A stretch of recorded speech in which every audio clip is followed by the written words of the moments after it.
میں نے اپنی والدہ کو سجدے میں روتے ہوئے بھی دیکھا ہے. ایسے خراب حالات میں ہم تھے, لیکن یہ کہ الحمدللہ وہ دل سے دعا نکلتی ہے. کہتے ہیں نا کہ طاقت پرواز مگر رکھتی ہے, صحیح. تو وہ نکلی. اور الحمدللہ اس کے بعد ہم لوگ,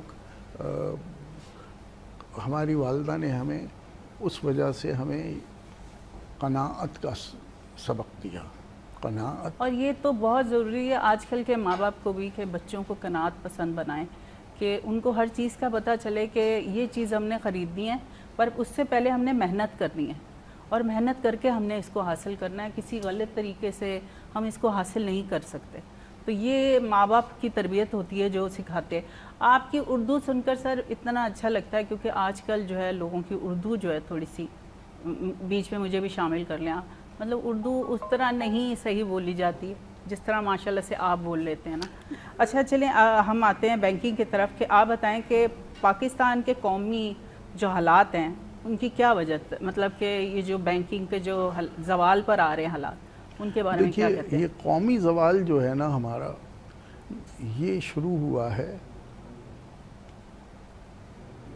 بھٹو صاحب کے بعد. صحیح. کون سا سن تھا؟ بھٹو صاحب کے بعد. بھٹو صاحب کا جب تختہ الٹا گیا اور وہ ضیاء الحق صاحب تھے, میں تو خیر باہر تھا, تو میں پاکستان آیا تو اس دن یہ ہوا کہ ایئرپورٹ پہ مجھے لینے کوئی نہیں آیا, تو میں نے ایک ٹیکسی کر لی. صحیح. کالی پیلی ٹیکسی. اور میں نے دیکھا کہ وہ ٹیکسی ڈرائیور جو ہے وہ صرف ایکسیلریٹر پہ پیر رکھ رہا تھا. اس سامنے جو بھی گاڑی آئے وہ اس کو مجبور کر رہا تھا کہ وہ ہٹ جائے. اور وہ یہ سوسائڈل ڈرائیونگ تھی اس کی. تو میں نے کہا یہ کیا ہوا کہ لوگ اس طرح ڈیسپریٹ ہو گئے ہیں. تو یہ ڈیسپریشن میں نے دیکھی. بھٹو صاحب کے زمانے میں تو جو کچھ ہوا کہ نیشنلائزیشن ہوا, اور کوٹا سسٹم نے ہمیں بڑا نقصان پہنچایا. تو کوٹا سسٹم کی وجہ سے وہ جو ایک اچھا کوٹا سسٹم آپ تو بتا رہے ہیں, لوگوں کو بھی پتہ چلے کہ کوٹا سسٹم کیا ہوتا ہے جابس کے حوالے میں. جیسے کوئی جابس آتی ہیں تو اس میں سے کن لوگوں کو چوز کیا جاتا ہے. زیادہ تر لوگوں کو یہ ہوتا ہے کہ ہماری فیملی کے ہمارے بچے یہ ہو جائے. تو آپ ذرا اس کے حوالے سے بھی لوگوں کو کھل کر بتائیں کوٹا سسٹم کی. کھل کے تو میں بتا دوں, کہیں کوئی ڈالا نہ کھڑا ہو باہر. یہ صحیح, پھر ہم تو نہیں جائیں گے. بالکل جی, آپ دیکھ رہے ہیں نا کہ ہم لوگ اس طرح کی باتیں بھی کر سکتے ہیں اس شو میں. شام کی بیٹھک کا مطلب یہی ہے کہ فری مائنڈ آپ. تو دیکھیے جو زوال آیا وہ یہ ہوا کہ بھٹو صاحب نے تو تھوڑی بہت جو غلطیاں کی, لیکن وہ ایٹامک بام کی انیشیٹ کر گئے, تو اس سے ابھی تک پاکستان قائم ہے. ہماری جو فورسز نے بھی کام کیا. ہم 1971 میں تو ہم بالکل ڈی مورلائز تھے. 77 میں تک بھٹو صاحب نے کچھ اٹھایا, لیکن کوٹا سسٹم جو ہوا وہ یہ ہوا کہ بھائی اس علاقے کے لوگوں کو پریفرنس دیا جائے گا یا تو اس میں یہ ہوا کہ ہماری جو پاکستانیت تھی وہ نہیں پنپ سکی, ختم ہو گئی. ہر آدمی کہ اس جگہ کا ڈومیسائل لے لو تو تمہیں پریفرنس مل جائے گا, یا اس ٹائپ کی چیزیں ہوتی رہیں. تو اس سے یہ ہوا کہ جو right man for the right job کی بھی نفی ہو گئی. جو لوگ جو آئے ہیلم آف دا افیئرس پہ ہر جگہ پہ وہ اس قابل ہی نہیں تھے. تو ایک یہ بھی وجہ تھی کہ ہمارا قومی زوال شروع ہوا اور وہ چلتا چلا گیا. اچھا, جب یہ سارا کچھ ہوا تو اس کے بعد کے جو سیاستدان آئے ہمارے یہاں, انہوں نے بھی پہلے اپنا پیٹ بھرنا شروع کیا. وہ سنسیئر نہیں تھے. ابھی بھی ہم یہ آئی تھنک سو کہ جب سے یہی کنٹینیوسلی چل رہا ہے کہ ہر انسان اپنا ہی پیٹ بھر رہا ہے, دوسرے کا کوئی خیال نہیں. اب میں آپ کو کچھ باتیں بتاتا ہوں. بجٹ ہمارا جو ہے, اس بجٹ کی وجہ سے یہ ہو رہا ہے کہ ٹوٹل بجٹ جو تھا, اگر میں تھوڑی چیز اچھا سر ہم چھوٹا سا وقفہ لیں, ہم اپنے میں اس کے دوسرے مہمان کو بھی واپس شامل کرتے ہیں. مطلب واپس کیا کہ شامل کرتے ہیں کیونکہ لیٹ ہو گئے آج وہ بھی. تو ہم چھوٹے سے بریک کی طرف چلتے ہیں, اس کے بعد واپس آتے ہیں شام کی بیٹھک میں. عالیہ جمشید آپ کے ساتھ, اور تعاون تو آپ کو پتہ ہے جی, بینک الفلاح ہمیں تعاون کرتے ہیں اس شو کو.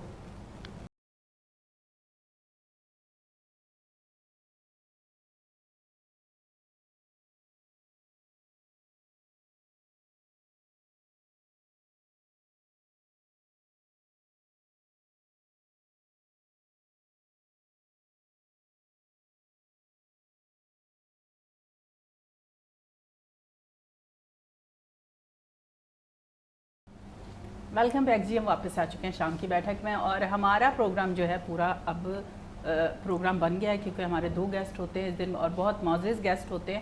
ان کے ساتھ بات کر کے بہت اچھا لگتا ہے, ہمیں بہت ساری نالج ملتی ہے. سہولت جعفر سے تو آپ کا ہو گیا تعارف, اب ہمارے ساتھ ہے جناب رئیس قدیری صاحب. کیسے ہیں سر آپ؟ السلام علیکم ورحمۃ اللہ وبرکاتہ. اللہ کا بڑا کرم ہے. کیسا لگا رش دیکھ کر؟ ٹریفک کے رش نے تو ٹانگیں دکھا دی ہے نا. مطلب پیدل آ رہے آپ؟ نہیں, مطلب ظاہری بات ہے, کلچ پہ پاؤں رکھا ہوا ہے, صحیح, گاڑی رکی ہوئی ہے, گیئر میں ہے. تو آج ہمیں شو شروع کرنا پڑا آپ کے بغیر کیونکہ ٹائم نہیں, کوئی بات نہیں, وہ تو کور اپ ہو جائے گا انشاءاللہ. سر سے ہم نے ایک سوال کیا تھا, سر اس کو ہی کنٹینیو لے کر چلتے ہیں. اس کو کمپلیٹ کر لیں آپ. صحیح. آپ نے جو سوال کیا تھا کہ پاکستان کے قومی زوال کے اسباب کیا ہیں, تو شروع میں تو میں نے کچھ بتا دیا, لیکن پھر میرا خیال یہ ہے کہ میں آپ کو یہ بھی بتاؤں کہ ہم کر کیا رہے ہیں. ہمارے جو لوگ ہیں وہ واقعی سنسیئر ہیں کہ نہیں ہیں.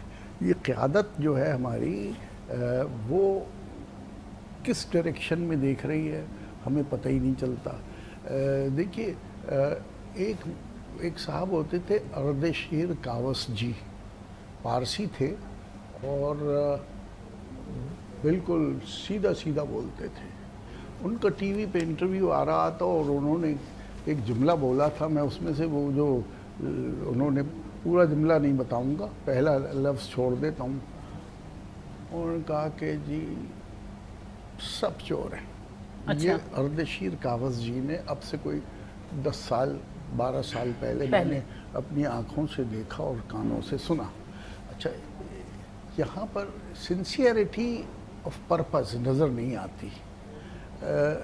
اس کے لیے میں کہوں گا کہ ہمارا جو بجٹ ہے اس میں تعلیم کے لیے بجٹ ہے 18.78 کھرب. تعلیم کے لیے جو ہے جناب علی 46 ارب روپے رکھے گئے ہیں تعلیم کے لیے. کہاں پر؟ پاکستان میں. جو پورے بجٹ کا 0.25% ہوتا ہے, 1% بھی نہیں, 0.25%. اور ہیلتھ کے لیے رکھے گئے ہیں 25 ارب, جو پورے اس کا بجٹ کا 0.13% ہوتا ہے, یعنی 0.25 سے بھی نیچے. تو جو قوم اپنی ایجوکیشن پہ اور اپنی ہیلتھ پہ, تو نہ تو قوم ہیلدی ہوگی. آپ جائیے, بڑھاتے ہیں لوگ اپنی دواؤں کی قیمتیں, یہ کمپنیاں, سب چلے گا, پیسہ لو, الاؤ کر دو. تعلیم, گھوسٹ اسکول چل رہے ہیں, کسی کو ہوش نہیں ہے.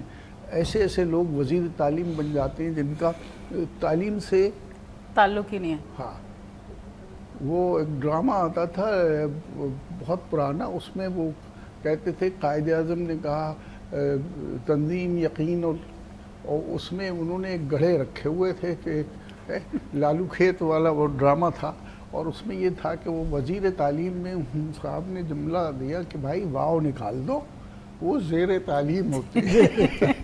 اچھا خیر, ایک چیز اور جو مجھے بڑی کھلتی ہے, میری ذاتی رائے ہے, ہو سکتا ہے میں غلط ہوں, وہ کوئی ریزننگ ہو اس کی. پوری قوم میں ایک, یعنی ہم بھکاری پیدا کر رہے ہیں. بے نظیر انکم سپورٹ پروگرام پہ کتنا پیسہ خرچ کیا ہے آپ نے؟ 838 ارب. تعلیم پہ جو ہے وہ 46 ارب, اور ہیلتھ پہ 25, اور بے نظیر انکم سپورٹ 838 ارب روپیہ لوگوں کو بانٹنے کے لیے. بھائی ان کو کسی کام سے لگاؤ, اس پیسے سے فیکٹریز بناؤ, کچھ کرو. ایک فیکٹری بنائیں گے, ایک یعنی 838 فیکٹریز بن سکتی ہیں, اور اس میں ہر ایک میں کتنے کافی لوگ کام کر سکتے ہیں. کافی لوگ کام کر سکتے ہیں. مگر یہ کہ وہ کرپشن بھی, مجھے پکا یقین ہے, میرے اپنی اوپینین ہے, کرپشن ہے, اور ہم بیکاری پیدا کر رہے ہیں, صحیح, کرپشن کو فروغ دے رہے ہیں. تو یہ جناب علی میرا اس سوال کا جواب اوپینین تھا. ہے کہ یہ ہمارا قومی انحطاط اسی وجہ سے ہوا ہے کہ ہم نے پنجابی, پٹھان, بلوچی سندھی اور سندھی, مہاجر کا کوئی ذکر نہیں ہے, چلیے کوئی بات نہیں ہے, مہاجر سندھی, جبکہ میں آپ کو مہاجر نئے بتاؤں سندھی ہے. کہ ان میں سے بہت ساری زبانیں ایسی ہیں جو مہاجری ہیں. مطلب ہم لوگ جیسے ہمارے جو آباء و اجداد ہیں وہ انڈیا سے یہاں پہ ہجرت کر کے آئے ہیں, تو ہم بھی مہاجری کہلاتے ہیں. اگر کہلایا جائے تو ہم مانتے نہیں اس بات کو, پر وہ ایک الگ ہی مہاجروں کا وہ کر دیا ان لوگوں نے کہ جی وہ اردو بولنے والے مہاجر ہوں گے. جبکہ بہت سارے لوگ جو ہے آپ کو پتہ ہے کہ جب پاکستان نہیں بنا تھا تو سب مکس رہتے تھے, اور جب وہاں سے ہجرت کر کے آئے تو وہ مہاجر ہی ہو گئے نا. مہاجر تو اس کو کہتے ہیں جو شفٹ ہوتا ہے کہیں سے. کیا کہتے ہیں؟ اپنے دسمبر سے کل تک تقریباً 6.5 لاکھ روپے رشوتوں میں دیے ہیں. اچھا, چھوٹے سے کام کے لیے. اب میں اس ادارے کا نام نہیں لوں گا کہ وہ جس ادارے سے مجھے کام ہے, 6.5 لاکھ روپے. صحیح. میں گھر پہ 50,000 روپے چھوڑ کے آیا ہوں کہ وہ صاحب آئیں گے, انہیں دے دینا بھائی. صحیح. دیکھیے یہ چیزیں جو ہیں نا, یہ ہماری سوال کا سبب بن رہی ہیں. اچھا, نہیں اگر آپ نہ دیتے تو وہ کام نہ ہوتا آپ کا؟ کام نہیں ہوتا. تو سسٹم تو پھر سر ایسے ہی چلتا رہے گا. اگر ہم سسٹم فیل ہو گیا. جیسے اب کوئی نشے باز ہے اور اس کو ہم نشہ ختم کروانے کے لیے سوچتے ہیں, اگر ہم اس کو نشہ دیتے ہیں تو آئی تھنک سو کہ وہ پھر نشہ تو اس کا ختم نہیں ہوگا. آپ کیا کہتے ہیں؟ مطلب یہ تو ہم اب ظاہری سی بات ہے جو بھی کام آپ کا ہوگا وہ بہت ضروری ہوگا, اور اس کا ہونا بھی بہت ضروری تھا. سر آپ کی طرف آتے ہیں, 12 ربیع الاول کا مہینہ ہے ماشاءاللہ سے, اور آپ کو میں نے کہا تھا آپ تشریف نہیں لائے, آپ کی طبیعت کچھ بہتر نہیں تھی, ہمارا شو ہوا تھا. تو آج آپ کے نعت رسول مقبول سے سٹارٹ کرتے ہیں کیونکہ آپ کا نام پہلے آتا ہے ان میں. جزاک اللہ عالیہ صاحبہ, اللہ تعالیٰ آپ کو خوش رکھے. شکریہ. ماہ ربیع الاول وہ مہینہ جس میں ہمیں ہمارے نبی آخر الزماں حضرت محمد مصطفیٰ صلی اللہ علیہ وسلم تشریف لائے, اور یہ دنیا بھی آپ ہی کے خاطر بنی ہے. بے شک. آپ کی شان میں ایک نعت پیش کر رہا ہوں, اللہ تعالیٰ اس کو قبول فرمائے آمین. اور صلائے دین و دنیا ہم سب کو عطا فرمائے. صلی اللہ علیہ یا رسول اللہ وسلم علیکہ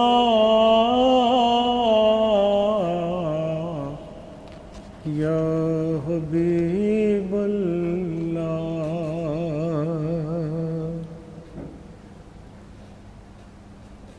کرم آج بالائے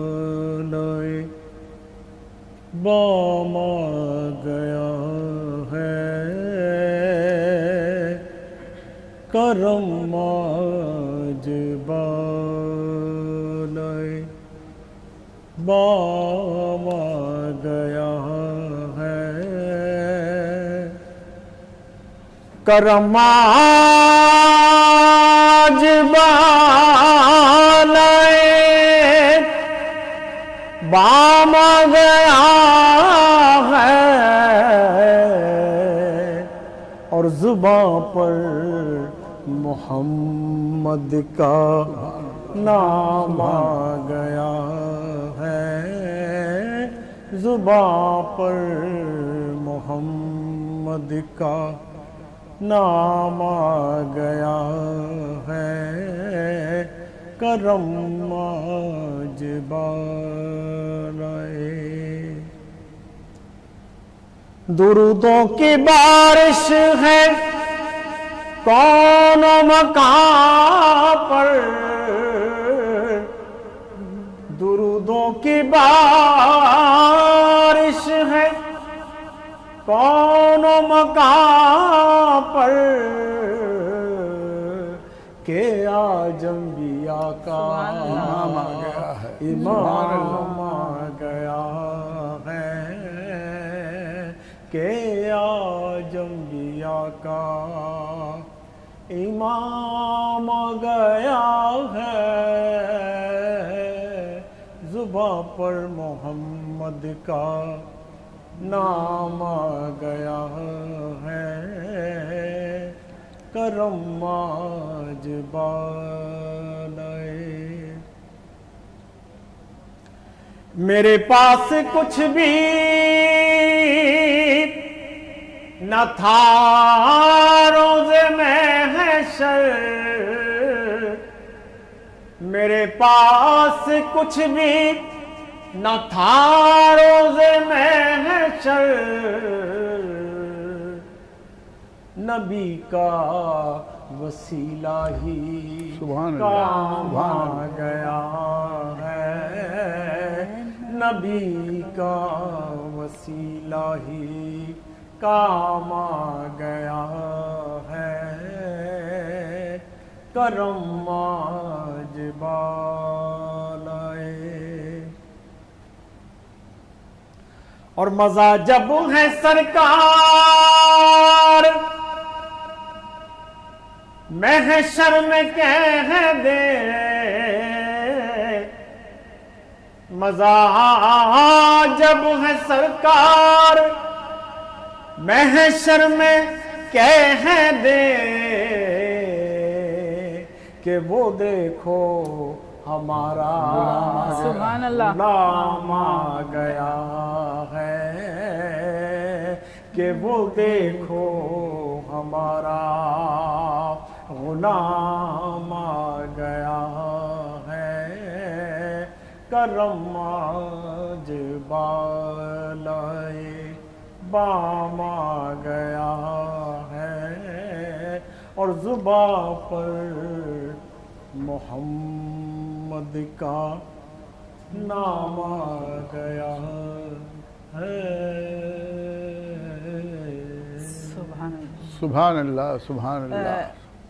سر کی آواز سن کے لگتا ہے کہ یہ جو 35 سال انہوں نے 45 سال سوری 10 سال میں کھا گئی ہوتا ہے جی آج کل ابھی بات ہمارے ساتھ یہی چل رہی تھی کہ ہر بندہ کھانے پہ لگا ہوا ہے میں نے سال کھا لیا ہے 45 سال ایک چیز کو آپ نے دینا ایک انڈسٹری کو دینا ایک کام کو دینا اور اس میں ایسا نکھار نہ آئے تو ایسا ہو نہیں سکتا آج کل جب میں کرتی ہوں یہ اسلامی پروگرام اس میں بچوں کا رجحان دیکھ رہی ہوں اتنا زیادہ ہو گیا ماشاءاللہ سے نعت رسول مقبول کی طرف پہلے بہت کم نظر آتے تھے اصل لوگ میں سب تربیت کی بات ہے میں وہی کہہ رہی ہوں آپ بچے کو جو تربیت دیں گے وہ وہی کرے گا آپ ضرور جو شو دیکھا ماحول- کریں ہاں اس میں بچوں کو آپ دیکھیں ماشاءاللہ سے اتنی خوبصورت آوازیں اور اتنے وہ لگن سے پڑھتے ہیں کہ پتہ چلتا ہے کہ اب بچوں میں یہ بڑی شعور آ گیا شعور آ گیا اور گھر والوں میں بھی آ گیا کہ وہ بچوں کو اب لے کر چلتے ہیں سکھانے کے لیے بھیجتے ہیں اگر آپ کی ٹریننگ اچھی نہیں ہوئی ہوتی تو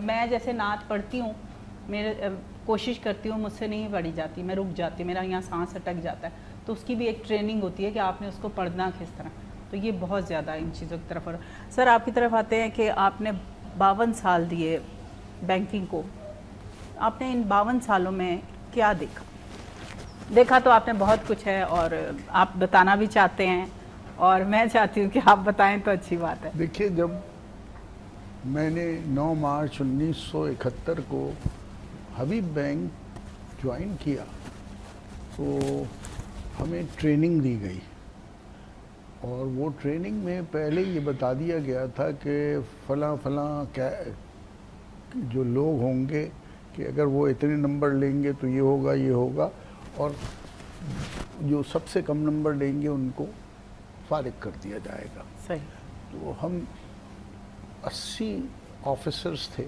جن کی ٹریننگ ہوتی تھی 1 ہفتہ برانچز میں، 1 ہفتہ اکیڈمی میں.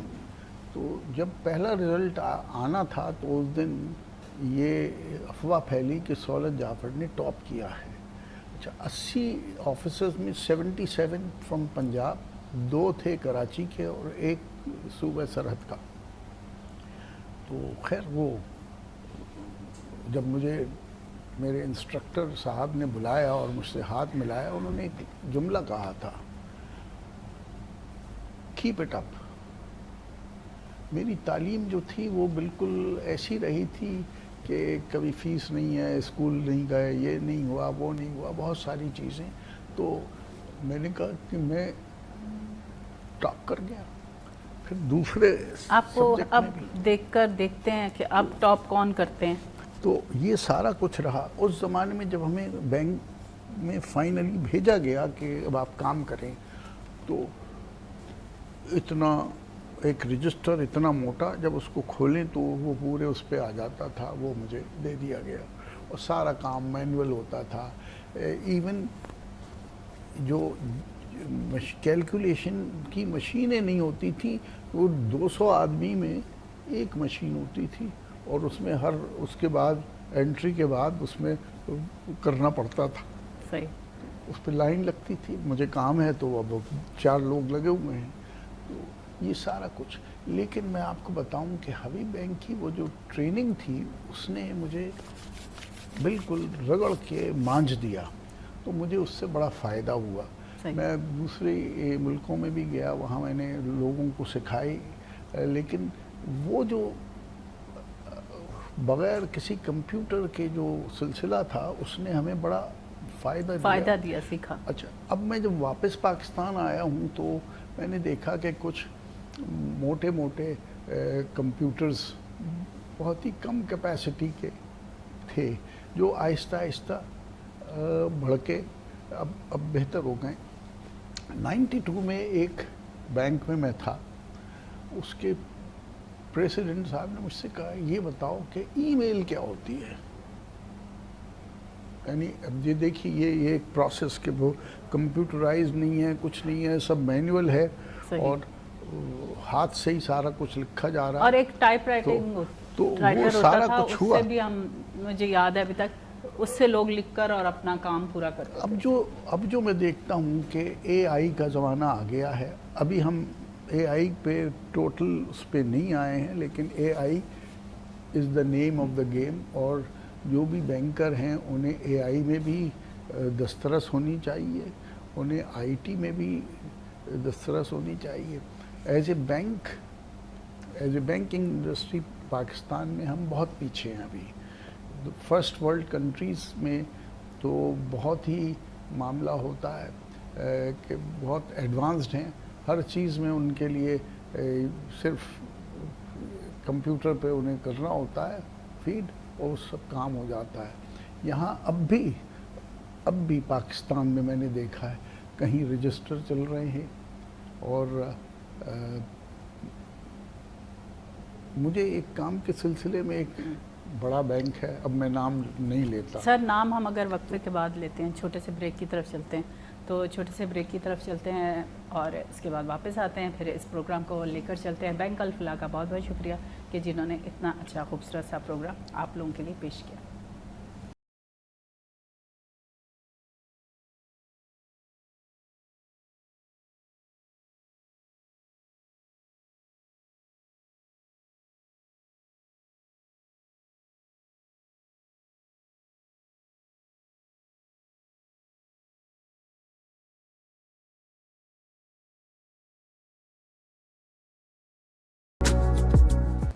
جی ویلکم بیک. ہم واپس آ چکے ہیں اور آپ کو ہم بتائیں کہ آج ہم نے جو انجوائے کیا ہے اس وقفے میں شام کی بیٹھک میں، لگ رہا تھا کہ واقعی شام کی بیٹھک ہی ہو رہی ہے. اور جب آپ کو کوئی چیز فری میں مل جائے، کیونکہ مجھے تو فری کی چیز میں بڑا مزہ آتا ہے. میں ہمیشہ سے لوگ مجھے پوچھتے ہیں آپ کو کھانے میں کیا پسند ہے، تو میں کہتی ہوں جو مفت میں مل جائے نا مجھے وہی پسند ہے. آج ہم سہولت جعفر کا بہت شکریہ ادا کرتے کہ انہوں نے ہمیں نا آج سموسوں سے نوازا. چائے کے ساتھ ہم نے سموسے کھائے. اور ایسے مہمان بہت اچھے ہوتے ہیں جو اپنا رزق ساتھ لے کر آتے ہیں. تو وہ کہا یہی جاتا ہے کہ ہر مہمان اپنا رزق ساتھ لے کے آتا ہے.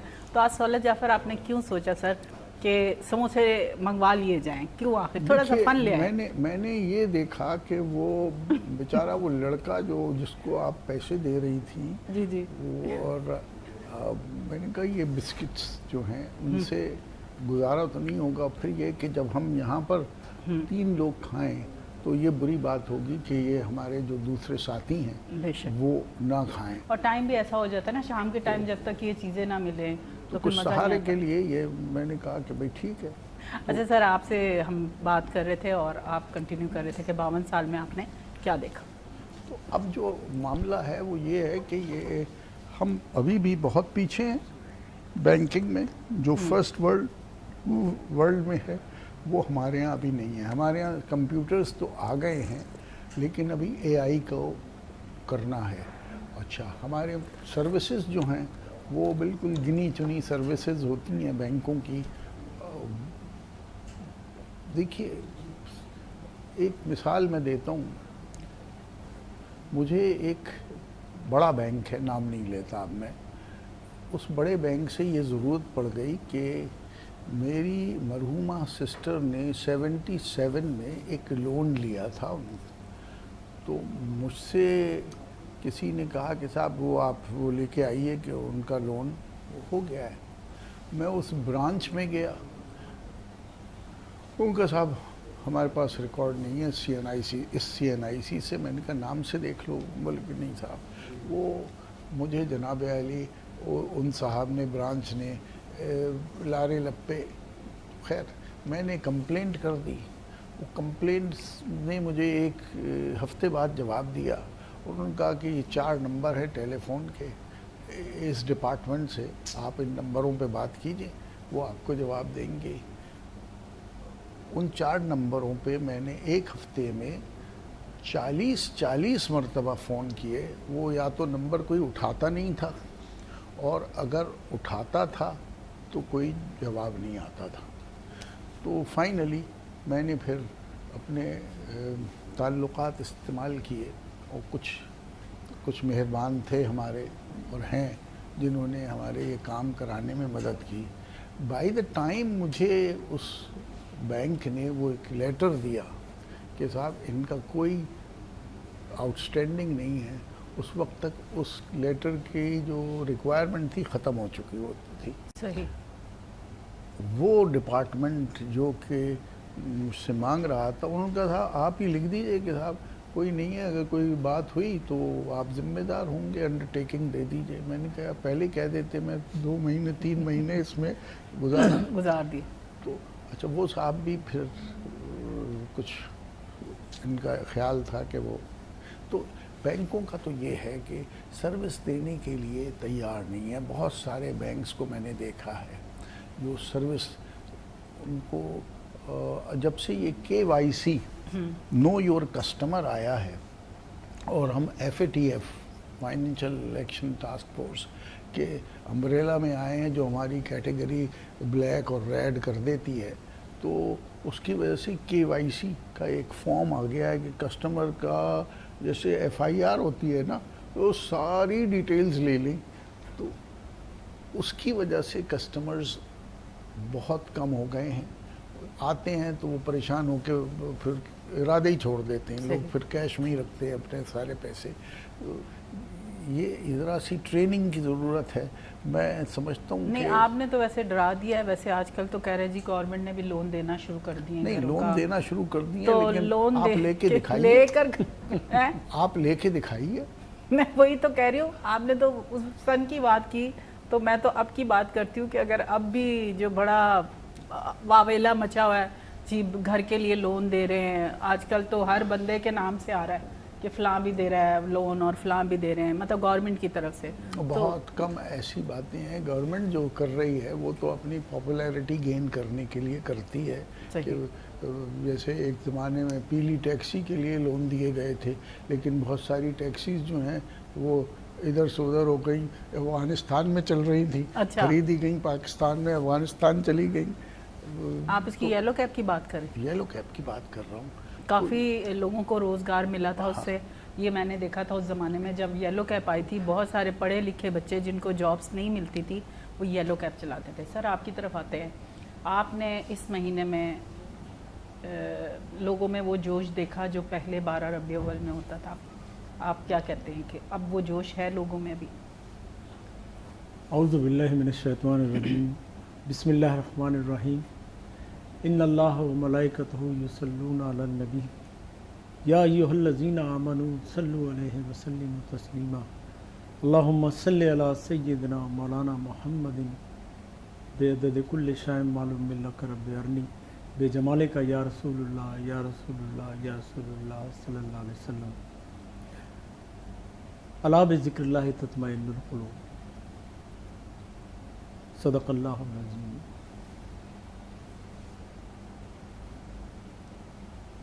آپ دنیا میں کچھ بھی کر لیں، دنیا کی دولت کما لیں، ہر شے آپ کے پاس ہو، لیکن آپ کو اطمینان قلب نصیب نہیں ہے تو کچھ بھی نہیں ہے۔ صحیح۔ اور اطمینان قلب جو ہوتا ہے وہ اللہ کے ذکر سے ہوتا ہے، نبی کے ذکر سے ہوتا ہے۔ دیکھیے کافر بھی اللہ کو مانتا ہے، لیکن وہ اللہ کا اس نے کوئی دوسرا نام رکھا ہوا ہے، بھگوان، متعدد نام رکھے ہوئے ہیں، لیکن وہ کافر کیوں ہے؟ کافر کا مطلب ہے اندھیرا، کفر کا مطلب اندھیرا، یا وہ شرک- اندھیرے میں ہے۔ شرک بھی کہہ سکتے ہیں کہ مطلب جیسے ہاں وہ خیر آپ نے شرک، بت بنا دیا تو وہ شرک ہو گیا نا۔ جی جی جی اللہ کی جگہ پر ہم کسی کو شبیہ دے دیں گے تو وہ شرک میں چلی گئی جی نا۔ جی جی، شرک سب سے بڑا گناہ ہے، اللہ تعالیٰ اس کو معاف نہیں کرتا، بے شک سب گناہ اللہ معاف کر دے گا۔ شرک اللہ بے نیاز ہے ویسے تو، جس کو چاہے بخش دے، جس کو چاہے نہ بخشے۔ شیطان سب سے زیادہ عبادت گزار تھا فرشتوں میں، صحیح۔ سب سے زیادہ عابد و زاہد۔ اس نے تکبر کیا۔ تکبر وہ چیز ہوتی ہے جس کو آج ہم کہتے ہیں میں، اس میں میں آ گئی تھی۔ صحیح۔ اللہ تعالیٰ نے فرمایا کہ حضرت آدم علیہ السلام کو سجدہ کرو، تو اس نے کہا کہ میں کیوں سجدہ کروں، میں تو آگ سے بنا ہوں، یہ مٹی سے بنے۔ تو بھئی آپ کون ہے فیصلہ کرنے والے کہ آگ بڑھتر ہے یا مٹی کمتر ہے؟ یہ تو اللہ کا حکم ہے، آپ نے اللہ کا حکم نہیں مانا، تکذیب کیا، آپ نے گناہ کیا ہے۔ اور تمام فرشتوں نے سجدہ کیا، اس نے نہیں کیا، ابلیس نے، اللہ نے اس کو رانا درگاہ کر دیا۔ صحیح۔ ہم جو جشن عید میلاد النبی مناتے ہیں، اپنے نبی کی آمد کا دن مناتے ہیں، خوشی مناتے بے ہیں، شک۔ لوگ سالگرہیں مناتے ہیں، بچوں کی، بڑوں کی، دیگر کام کرتے ہیں، لیکن نبی کا جشن منانا عبادت ہے، کیونکہ جب مکے کے اندر ہر شخص کفر کے اندر مبتلا تھا، آپ آئے تو بہار آئی، ایسا ہی سرور کائنات دنیا میں تشریف لائے تو کائنات جگمگا گئی، جگمگا اجالا ہو گیا۔ تمام خانہ کعبہ کے بت گر گئے، سر کے بل گر گئے، اور آپ نے اپنے نور سے جو قلوب اندھیروں میں تھے ان کو اجالوں میں بدل دیا۔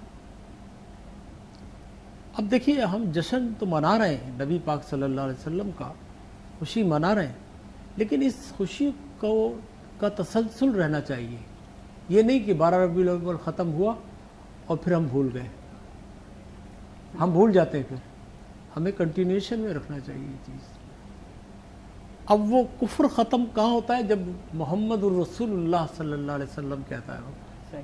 تو وہ کافر نہیں ہوتا، وہ پھر مسلمان ہو جاتا ہے۔ جب سرکار دو عالم صلی اللہ علیہ وسلم تشریف لائے تو آپ نے سب کو ایمان کی روشنی سے مجلہ کر دیا، اپنی تجلیات سب کو دکھائی، اپنا نور سب کو دکھایا۔ حضور علیہ السلام ایک دفعہ پہاڑ کے اوپر تشریف فرما تھے، کفار سے خطاب کر کے کہا کہ اگر میں یہ کہوں کہ پیچھے آپ کے جو ہے آپ کے دشمن آ رہے ہیں تو کیا آپ یقین کریں گے؟ تو انہوں نے کہا ہم دیکھ لیں گے پیچھے ہے یا نہیں ہے، ان کی بات کا یقین نہیں کیا انہوں نے۔ وہ اوپر آئے تو ان کو کچھ نظر نہیں آیا کہ لے ہمیں تو کچھ نظر نہیں آ رہا، لیکن ہم آپ پر اس بات کا یقین رکھتے ہیں کہ آپ صادق و امین ہیں، آپ جو فرما رہے ہیں وہ بات سچی ہوگی، ہم خود اندھے ہیں، بے شک ہمیں دکھائی نہیں دے رہا، آپ کو دکھائی دے رہا ہے کیونکہ ایمان کا نور تھا۔ صحیح، تو جب آپ نے لا الہ الا اللہ محمد الرسول اللہ پڑھ لیا تو آپ مسلمان ہو گئے۔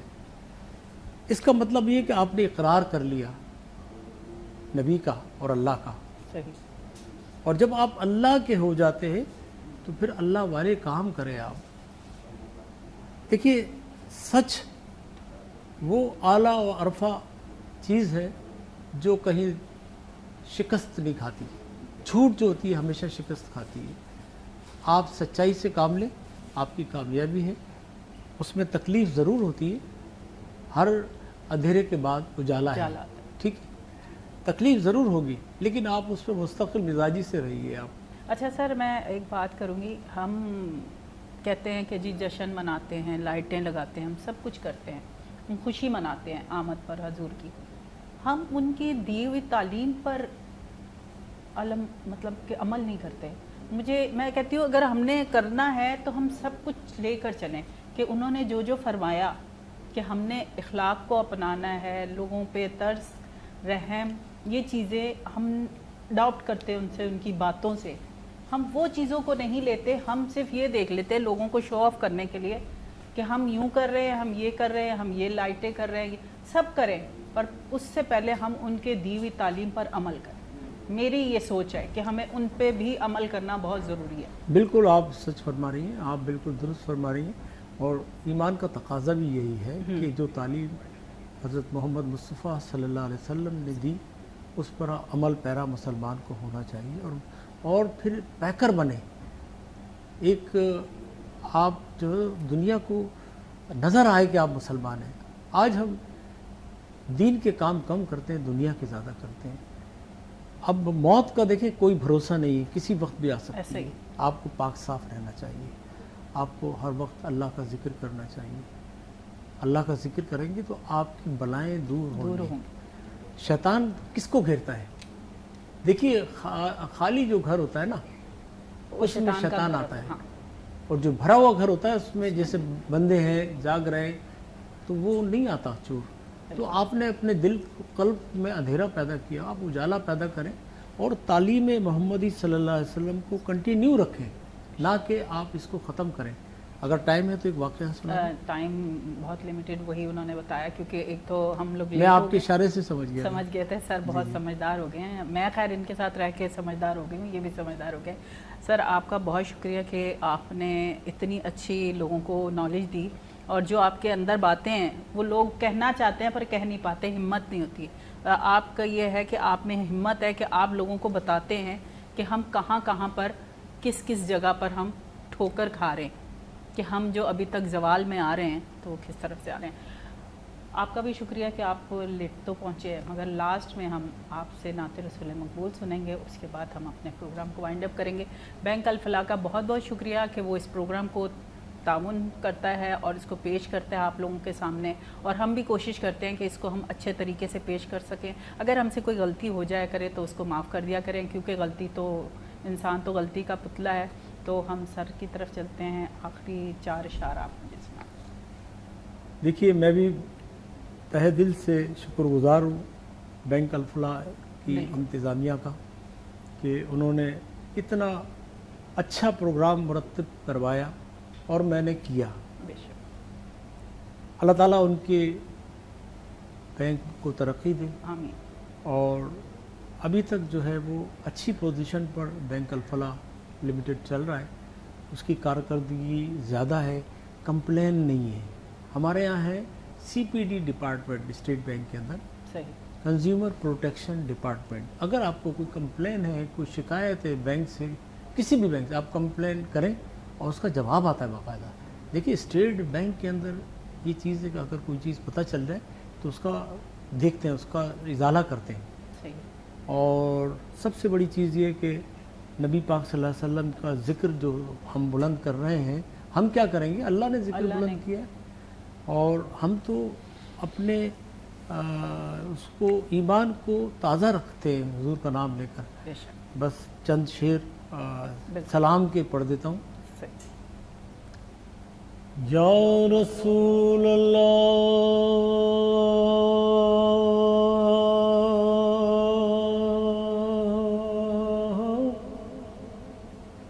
تیرے در کی فضاؤں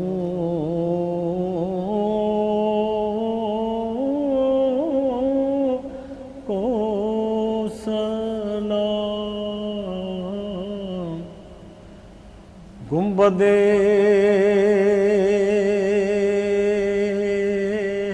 خضرا کی ٹھنڈی ٹھنڈی چھاؤں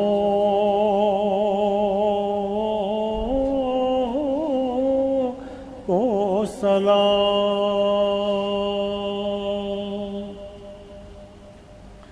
اور جو مدینے کی گلی کوچوں میں دیتے ہیں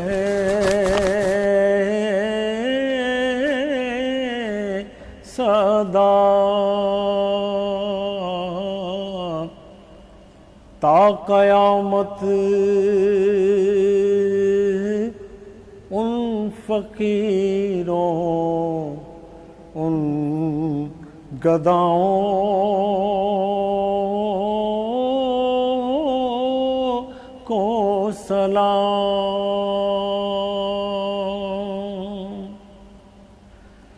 اور جو پڑھے جاتے ہیں دربار رسالت میں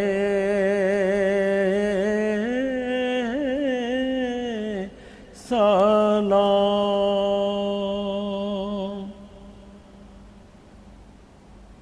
جو پڑھے جاتے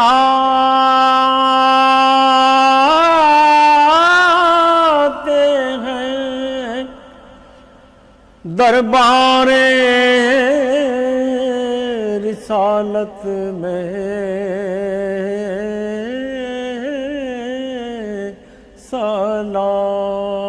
سلام پیش کرتا ہے ظہوری ان سلاموں کو سلام پیش کرتا ہے قدیری ان سلاموں